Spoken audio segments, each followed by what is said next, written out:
자, 그렇다면 제가 이제 시뮬레이션을 통해서 어마어마한 무슨 플랫폼을 만들 필요도 없어요. 간단하게 여러분들이 네이버 카페를 가지고도 이렇게 만들 수 있어요. 그래서 단계적으로 내가 어떤 문제를 해결하는 데 있어서 프로토타입이 굉장히 중요합니다. 공공기관은 사례와 명분이 없으면 절대 할 수 없습니다. 그래서 여러분들은 그 프로토타입을 굉장히 쉽게 구조화시키는 작업들을 보여주셔야 되는 거죠.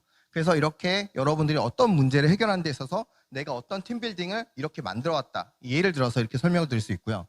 자, 여러분들이 또 한 가지 언어가 있습니다. 공공기관이 쓰는 언어가 아까 있다고 했죠.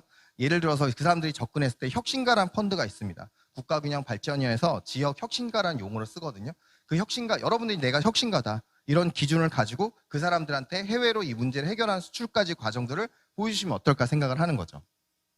자, 그러면 이제 스타트업이 되시면 이런 세계적인 대회도 가게 됩니다. 이 대회를 갔을 때 전시하는 것도 굉장히 중요하지만 어떤 커뮤니케이션을 사전에 준비해서 그들과 공감시킬 수 있을 때 가장 중요한데, 물론 핵심 기술을 가지고 보여주는 것도 중요하지만 이들이 기술을 가지고 사회 문제를 해결하는 과정도 또한 그들하고도 콜라보할 수 있는 좋은 기회가 될 수 있다고 생각하면 좋습니다. 여기는 이제 버닝맨이라는 행사인데요. 정말 컨텐츠의 가장 최강자의 행사라고 저는 생각이 들어요. 전 세계 아티스트들이 1월부터 12월까지 팀빌딩을 통해서 프로토타입과 펀딩을 통해서 컨텐츠화 시키는 거죠. 그래서 실제로 행사를 진행하는 모든 과정들이 IT 기술 기반으로 이루어집니다. 그래서 여러분들이 대회를 전년도에 신청을 하면 이제 그 해 다음 연도 12월에 참여를 할 수 있고요. 그리고 자신이 만든 작품들을 사전에 등록을 하고 거래하고 유통하는 과정들이 여기에 플랫폼화되어 있는 거죠. 그렇기 때문에 이게 코로나19 이전부터 이미 여기서는 데이터, 마이 데이터 시대를 빨리 디자인할 수 있는 플랫폼을 중심으로 움직였다는 거죠. 그리고 이제 슬러시라는 대회가 있는데, 우리 같으면 이제 뭐 삼성전자 같은 노키아라는 그 핀란드 기업이 망하고 나서 이제 뭔가 이렇게 스타트업 생태계가 만들어진 거죠. 굉장히 뭐 부러운 생태계이기도 한데, 슬러시란 말이 사실 빙산의 일각이란 뜻이잖아요. 그래서 가보면 전 세계 유능한 이제 우수한 기업들과 스타트업들과 대기업들도 많이 참여해서 자신들이 고민하고 있는 사회혁신의 과정들을 보여줍니다. 그렇기 때문에 우리나라 스타트업들이 가서 우리의 기술만 보여줄 게 아니라 내가 이 기술을 통해서 어떤 문제를 해결하는지에 대해서 설득력 있는 자료도 굉장히 중요한 거죠. 그래서 이 유튜브에 보시면 가장 멋있는 부분 중에 하나가 내가 이 기술을 어떻게 이 사회 문제를 해결하기 위해서 누구누구 펀드를 받았는지 그 사람의 이름과 기업들을 언급했을 때 그 투자한 기업들의 브랜드가 굉장히 높아지기 때문에 적극적인 기업들의 투자가 이루어진다고 보시면 좋을 것 같습니다.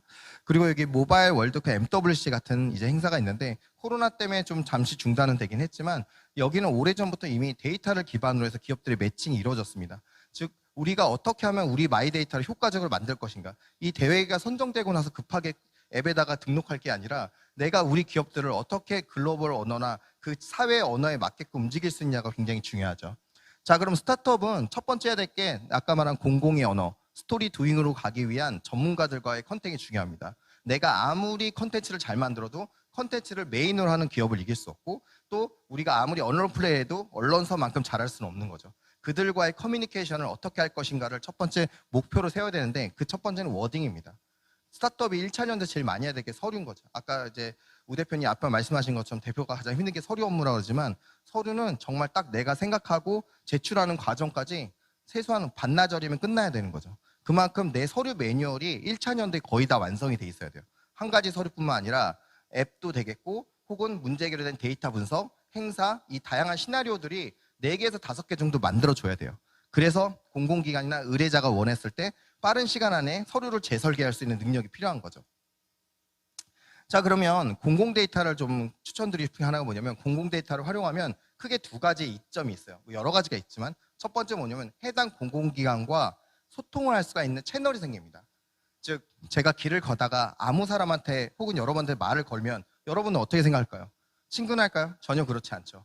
우리가 얘기하는 것처럼 누구에게나 어떤 연결고리가 필요한 거죠. 만약에 누군가가 이 사람은 문원규고 내 친구야 라고 여러분의 지인이 얘기해 준다면 보다 친근하겠죠.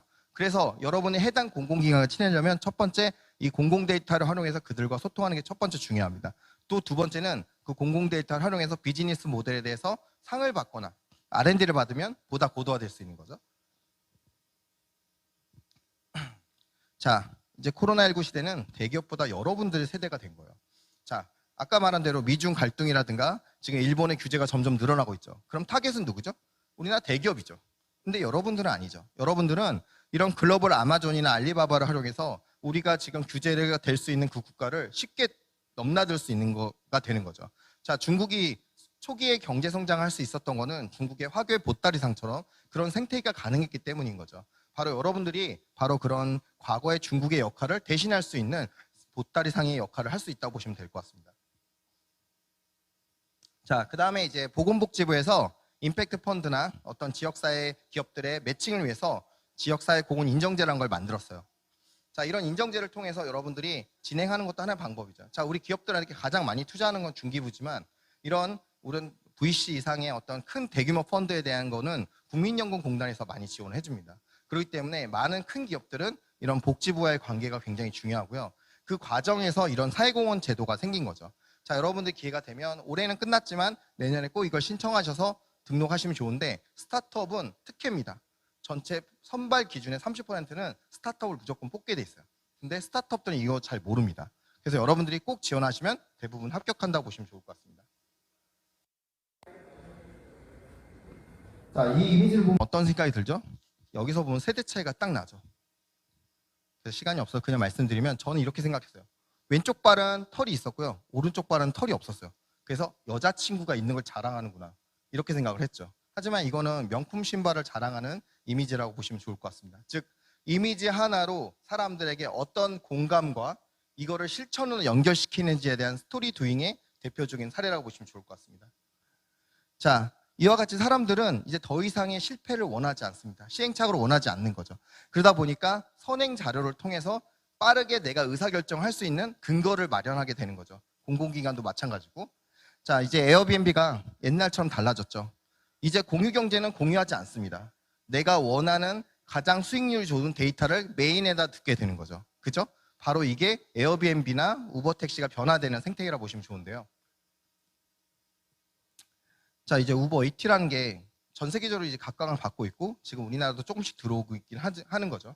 대신 우리나라는 너무 규제도 있고 혹은 기존에 있는 강자들이 있다 보니까 좀 늦게 들어오는 부분이 있는데 앞으로 이와 같은 우버 이티를 통해서 세계적인 식문화가 굉장히 많이 변화될 거라고 생각합니다. 자, 저는 이렇게 생각합니다. 여러분들을 알릴 수 있는 어떤 컨텐츠가 꼭 사업의 설명이 아니더라도 공감이 될 수 있는 컨텐츠 어떤 핵심 역량에 대한 부분들이 빨리 디자인돼야 된다고 생각합니다. 자, 이 작품을 혹시 이 영상 보신 적 있으시죠? 남자라면 한 번쯤 고민을 했을 겁니다. 이 면도기가 너무 비싸죠. 저도 한 1, 2년 전까지만 해도 질레이트를 썼었는데 이 광고를 보고 생각이 바뀌었어요. 정말 이게 이 가격이 될까? 단돈 10,000원으로 면도 바디하고 날 2개를 받죠. 그리고 대신 뭐냐면 면도 한 번만 사면 그 다음에는 5,000원만 주면 날 4개를 살 수가 있어요. 날 6개를 살 수 있어요.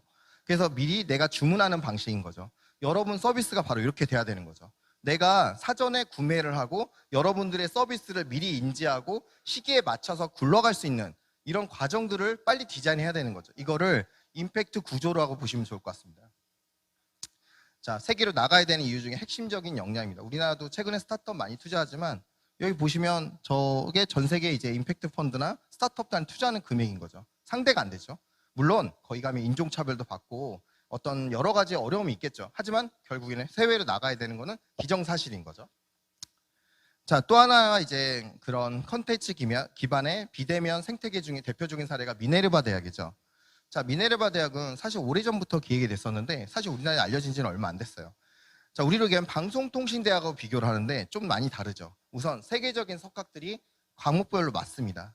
우리는 이제 방송통신대학 전문 교수들이 강의를 하지만 여기서는 옥스퍼드나 캠브리지나 세계적인 석학들이 자신의 컨텐츠를 유통합니다. 그리고 또 한 가지는 뭐냐면 여길 기반으로 해서 사람들이 온라인으로 강의를 하지만 지역 기반으로 다양한 사회혁신 프로젝트를 하는 거죠. 즉 학위와 경력을 동시에 두 발의 토끼를 잡을 수 있는 생태계에서 수업을 들을 수 있는 거죠. 그럼 여러분들은 어떤 학교를 다시 다니겠어요? 자, 이런 임팩트 펀드 생태계는 아까 말한 대로 이제 국제기구, 그 다음에 이런 재단, 그 다음에 우리가 알고 있는 이제 기업의 CSR, 뭐 삼성전자나 LG전자 이런 데서도 굉장히 많은 사회공헌 펀드로 늘어날 수밖에 없는 거죠. 왜?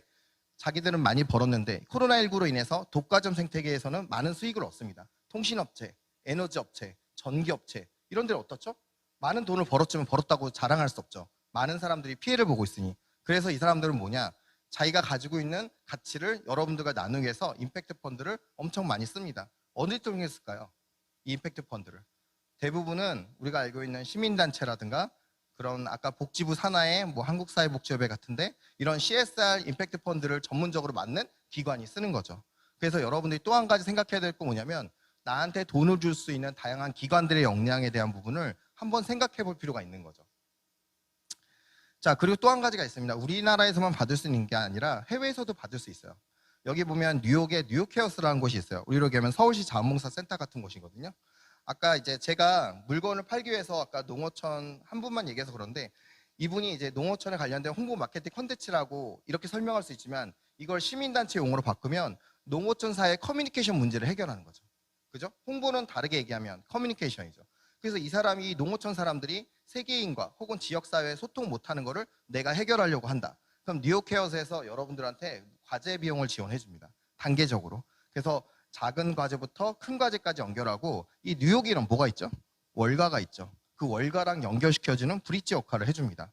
자, 내가 만약에 뉴욕을 간다면 세계적인 대회로 가는 것도 중요하지만 그 대회 참가와 함께 이런 뉴욕 케어스 프로젝트를 미리 사전에 온라인으로 등록하고 현지의 어시스트를 받아서 실제로 투자로 연결해보는 방향도 장기적으로 준비해봐야겠죠. 물론 단기간에 투자까지 연결되기는 어렵겠지만 이런 시스템이 알고 있는 것과 모르는 건 또 다르겠죠. 자, 그럼 스타트업의 또 한 가지 투자에 대한 방향이 여러 가지가 있습니다. 지금 아까 여러분 혼자 사는 것도 하나의 방법이지만 이렇게 시민단체 콜라보레이션 하는 것도 굉장히 중요합니다. 돈 받아내는 능력은 NGO를 절대 따라갈 수가 없습니다. 물론 기업이 가치가 높아서 투자를 받는 것도 중요하지만 NGO가 기업이나 정부를 상대로 다양한 펀드를 유치하는 것도 굉장히 중요하죠.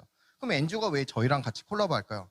그 이유는 첫 번째는 그들의 인적 자원 구조가 문제가 있기 때문입니다. 머리와 맨 밑바닥밖에 없거든요. 중간 조직이 굉장히 없어요. 그러다 보니까 기획과 수행 능력이 굉장히 떨어지는 거죠. 그리고 또 한 가지 뭐죠? 비대면 시대와 데이터 시대가 되면서 기술력 역량이 굉장히 떨어지는 거죠. 그래서 여러분들과 콜라보할 수 있는 사례가 굉장히 많아진 거죠. 그래서 최근에 들어서 많은 스타트업들이 시민단체와 함께 이런 사업을 수용한 사례가 굉장히 많죠. 뭐 용감한 사자라든가 이런 대표적인 어떤 시민단체가 되겠죠. 제가 실제로 뉴욕케어스를 방문했을 때 당시 어떻게 갔냐면 서울시에서 해외 연수 지원 사업을 받았어요. 2015년도에. 그래서 제가 그때 스마트 벤처 캠퍼스를 받을 때였는데 그때 같이 서울시 공무원과 함께 이 뉴욕 케어스를 방문합니다. 전 세계 임팩트 펀드가 한국이 1위면 미국은 4만 정도 되는 거죠. 4만 배 정도 되는 거죠. 그래서 이 시장을 반드시 놓치시면 안 되는 거죠. 그래서 공공 데이터를 활용해서 여러분들이 어떻게 이 문제를 해결하는 과정에 대한 프로세스를 구조하는 작업이 되게 중요한데요. 자, 임팩트 펀드의 대표적인 사이트라고 보시면 됩니다. 그래서 지금 몇 개가 있어요. 사실 100여 개 정도 되는데 전 세계에 얼만큼 많은 임팩트 펀드가 랭킹으로 쓰여졌는지 임팩트 펀드 랭킹이라고 치시면 포탈이 또 나오기도 해요. 하지만 이런 사이트들이 주력이기 때문에 꼭 추천드립니다. 자, 그렇다면 이 사회 문제 분석을 여러분이 단순하게 나 혼자 분석할 게 아니라 이 펀드를 찾아서 움직여야 돼요. 그죠? 돈도 안 되는데 움직일 수 없죠, 기업이. 이렇게 얘기하면 좀 그렇지만 내가 어떤 우리 수요자를 중심으로 움직일 때 이 수요자는 뭐냐? 이 사회 문제를 해결하고자 하는 펀드를 구성한 주체 기관이 되겠죠. 자, 그렇다면 이 문제를 인재 중심으로 디자인하는 게 중요합니다. 우리 구조를 중심으로. 이런 4가지 방식을 통해서 여러분들은 내가 이걸 해야 되나 말아야 되나 하고 의사결정을 해보시는 게 좋죠. 그래서 이 사회 문제는 상생협력, 정보공유, 크라우드 펀딩 이 3가지 구조에 대한 명확성이 있어야 됩니다. 쉽게 말해서 돈도 안 되는 거 하면 안 되는 거죠. 돈이 안 된다는 거는 지속 가능성이 없고 사람이 투입되기 어렵다는 거죠. 나 혼자 마스터베이션 하면 절대 안 되는 거죠. 제가 이제 코트라 공공 데이터를 활용해서 이걸 사업하는 과정에서 코트라에서 이렇게 지원을 받게 되는 거죠. 연수, 강연, 다양한 연구 과제, 그다음에 데이터 튜닝 이런 걸 연결할 수 있는 좋은 기회가 되는 거죠. 우리가 어떻게 하면 공공기관 친해질까? 물론 단지 산망받고 이렇게 된 게 아니라 그 담당자의 지속적인 커뮤니케이션도 굉장히 중요합니다. 자, 제가 최근에 가장 관심 있어 하는 것들이 재생마을 사업인데요. 자, 여러분들의 서비스를 혹시 재생마을과 연결해보면 어떨까 하는 생각이 들어요. 왜냐? 재생마을은 뉴딜 일자리나 혹은 이런 사업에도 연관성이 굉장히 많거든요. 대통령이나 청와대에서 그런 얘기를 하면 그 사업은 너무 먼 얘기라 생각하지 말고 어떻게 나의 펀드로 연결시킬 건가를 한 번쯤 디자인해 보시는 게 중요하죠. 자, 정부는 이런 다양한 사회 문제를 위해서 다양한 구조를 만들었어요. 협의체나 혹은 공동체인 거죠. 여기에 여러분들의 공동체를 새로 만들 수도 있고 여러분들이 이 안에 들어가서 거기 있는 펀드를 디자인할 수가 있는 거죠. 자, 정부는 이렇게 5년간 175조에 대한 국가균형 발전 펀드를 만들었대요. 자, 여러분들의 서비스가 국가 균형의 핵심적인 기술이 되지 않을까요? 그죠?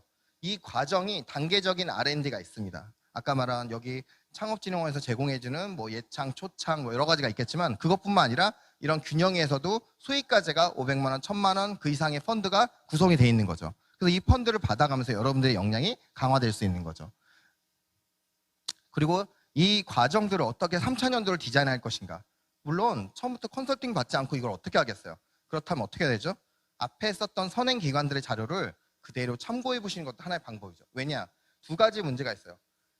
앞에서 그렇게 했었다는 거는 이 언어가 공공기관의 이해심이 있었다는 거죠. 공감이 됐었다는 거고, 두 번째는 뭐냐면 이와 같은 결과물을 정부는 원한다는 거죠. 그죠? 그럼 왜 제가 자꾸 정부에게 맞추냐, 정부 돈만 받는다고 되는 거냐? 그건 절대 아닙니다. 결국 정부 돈은 지속 가능성에서 한계가 있습니다. 기업 입장에서는. 우리가 기술과 네트워크를 확보하는 데 있어서 굉장히 중요한 디딤돌이 된다는 걸 말씀을 드립니다. 자, 그러면 이런 스타트업에서는 디자인과 주관 커뮤니티를 3단계를 통해서 3차년도에 대한 디자인을 단계적으로 수립해야 됩니다. 내가 돈이 많아서 광고비에만 집중해도 좋고 또 돈이 많아서 인건비에 많이 쓰면 좋지만 한정된 용역과 시간과 비용을 효과적으로 배치하는 게 중요한데 그 방법은 연도별로 제가 받아야 될 사업에 대한 디자인에 맞춰서 움직여야 되는 거죠. 고객 수요자 중심이 돼야 된다는 거죠.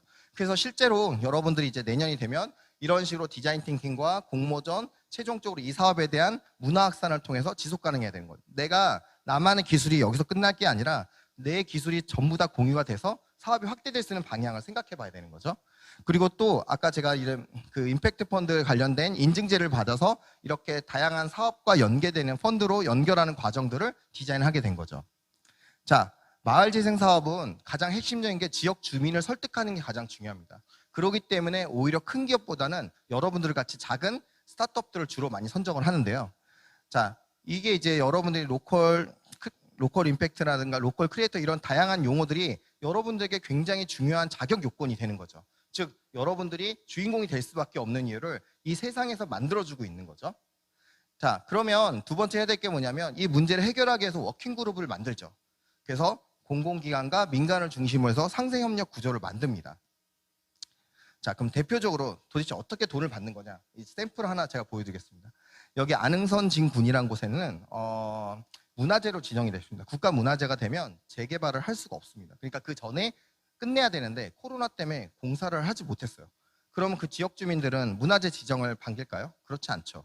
그래서 그래도 이 지역사회에 의해서 공공기관은 노력을 합니다. 그래서 많은 워킹그룹들이 투입이 돼서 이 문제를 분석하게 되는 거죠.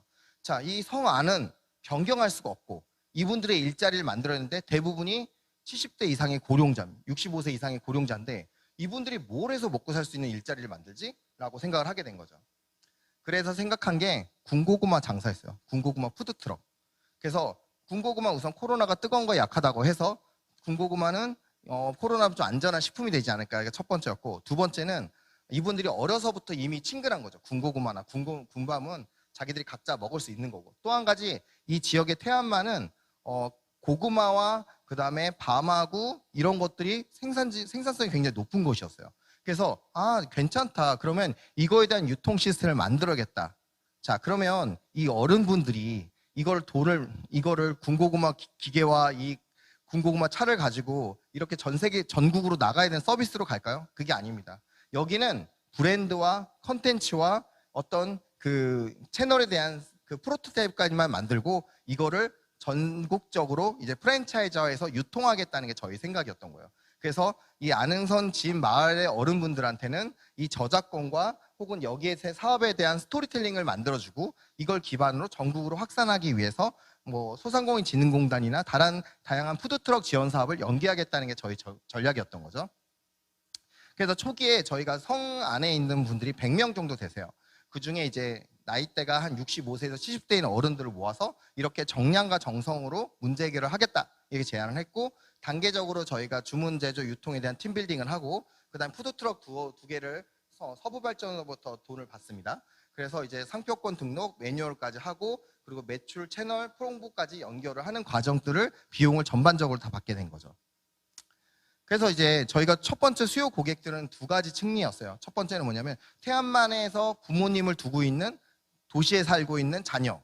그분들이 주문을 할 것이다. 배달민족이나 이런 것들을 활용해서. 그다음에 두 번째는 이 지역 축제들을 주로 노렸어요.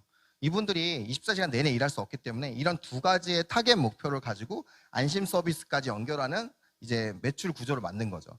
저희가 뉴욕 케어스를 갔을 때 이런 서비스가 하나 있더라고요. 도시락을 무료로 그 어른들한테 전달해 주는 거예요. 그래서 왜 그런가 봤더니 그 어른들한테 도시락을 받으면 우리가 어떻게 해석할 수 있죠? 살아계신 거죠. 만약에 도시락을 전달했는데 안 받는다. 그럼 어떻게 된 거죠? 뭔가 위급 상황이 생긴 거죠. 그걸 보고 이 돌봄 서비스랑 연결시키는 서비스인 거죠. 저희도 마찬가지로 이 군고구마나 혹은 이제 감자, 옥수수 이렇게 시작하지만 이 어른들의 간식 서비스를 통해서 이분들의 어떤 생존에 대한 부분들을 확인할 수 있는 그런 서비스로도 확대시킬 계획을 가지고 있었던 거죠. 그게 가능한 이유가 지역 공동체를 구성하기 위한 지방 정부의 의지가 굉장히 강했던 거죠. 그리고 또 한편으로는 이들의 개인 정보를 통해서 공공 데이터를 개방을 하고 이들의 안전을 위해서 공동체가 개인정보 동의를 통해서 이런 안전 위기관리 서비스까지 연결하겠다는 지방정부와 중앙정부 의지가 있었던 거죠. 그래서 저희가 이런 스마트 시티까지는 아니어도 그분들이 같이 상생할 수 있는 구조를 데이터 기반으로 만들겠다. 코로나 시대. 그리고 이와 같은 펀드를 이제 이 어른분들만 있기 때문에 우리가 이렇게 한번 서비스가 성공이 되면 지역에 많은 일할 수 있는 40대에서 50대의 중년, 장년층 이런들을 끌어들여서 이런 펀드를 통해서 미디어 공동체로 연결시키겠다. 그래서 최종적으로 저희가 이제 기대 효과는 이렇습니다. 뭐 20명의 일자리 창출과 푸드트럭을 통해서 앱이라고 얘기하는 거는 그 배달의 민족 같은 이전 기존의 플랫폼들 연동하는 겁니다. 자체적인 앱을 만들겠다는 게 아니라. 그래서 이게 봤더니 해외에서 이게 보편적인 사례인 겁니다. 자, 공공기관 설득할 때 단순하게 이 서비스가 돼요 이렇게 얘기할 게 아니라 해외에서 반드시 되는 근거를 제시해 줘야 됩니다. 그리고 이전과 이후에 대한 비포 애프터를 비교해 줌으로써 이 서비스가 왜 필요한지를 설득을 하게 되는 거죠. 그래서 이제 이것들을 여러분들 같은 로컬 크리에이터가 사업을 이전하거나 혹은 이걸 확산해서 이걸 지속 가능한 역량을 만들어주는 과정이 굉장히 중요합니다. 그래서 이제 단계적으로 이 문제를 해결할 수 있는 사례를 비교해주고 이 개발에 대한 로컬 크리에이터의 역할을 좀 더 강화시킨 거죠. 자, 마지막 부분으로 이제 또 마지막 발표 자료로 한번 설명을 드리면 이거는 이제 강원도 지역의 폐강 지역을 대상으로 해서 시뮬레이션 한 겁니다. 자, 폐강 지역 하면 생각하는 게 오염이 심각하고 청년 이탈이 심하죠. 그러다 보니까 이런 것들을 해결하기 위해서 이런 광산 퇴직자들과 지역의 아름다운 환경과 원석과 원자재를 좀 활용하는 사업을 해보면 어떨까? 자, 봤더니 주변에 있는 도시들의 시장을 끌어들인 것보다 해외 마니아를 끌어들인 게 더 효과적이라고 생각을 한 거죠. 그래서 봤더니 영국에서 이런 좋은 사례가 있었어요. 뭐 코널이라는 곳에서 메이커 스페이스 공간을 만들어서 이런 지역 축제를 만들고 그 지역에 이렇게 스마트 시티 생태계가 만들어진 거죠.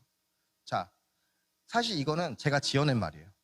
두 개의 사건은 사실인데 이것 때문에 이게 스마트 시티가 연결됐는지는 알 수 없어요. 하지만 저는 그렇게 주장을 한 거죠. 즉 여러분들도 어떤 문제를 해결할 때 내가 원하는 딱 사례가 없다 그러면 그 원인에 대한 근사치에 대한 근거를 제시해주고 그 연결하는 데이터 스토리 브릿지 역할은 여러분들이 직접 만들어가면 된다고 생각하시면 됩니다. 그래서 저희 목표는 이렇습니다. 메이커 스페이스를 만들고 전 세계 그런 메이커 마니아들이 우리 친환경적인 이런 폐강 지역에서 원목도 재료도 사고 교육도 받자. 자, 이거는 제가 아프리카에 사업을 하면서 워크캠프를 참고한 거예요. 워크캠프가 이런 시스템이거든요. 그래서 이 지역에 있는 폐강 광산 퇴직자가 1만 7천 명이나 된대요. 그래서 이 사람들을 이렇게 일자리로 연결하면 어떨까? 이 생각이었던 거고 이거를 이후에 창업진에서 하는 메이커 스페이스 사업하고 이런 다양한 국가균형 발전을 해서 지역 혁신가 사업하고 연계하면 어떨까? 하고 펀드를 정확히 매칭을 하는 거죠. 봤더니 이런 메이커 사업이 전 세계 5.2조 정도 규모가 된대요.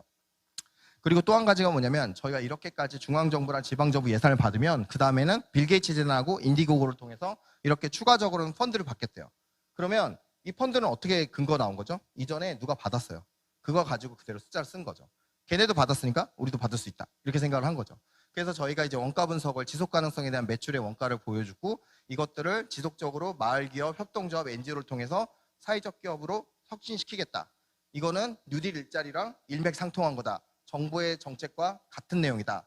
그래서 이와 같은 사업을 통해서 우리가 해외도 진출하자라고 얘기를 한 거죠. 뒤에 보시면 이제 이와 같은 시나리오를 통해서 실제로 해외에 진출한 사례들이 이렇게 있습니다. 제가 이제 사례 샘플들을 최근에 3개월 이전에 과제를 받았던 것들을 중심으로 해서 드렸고요. 시간이 너무 많이 가서 나중에 이 파일은 받아서 여러분들 한번 시뮬레이션 해볼 수 있는 좋은 기회였으면 좋겠습니다. 감사합니다.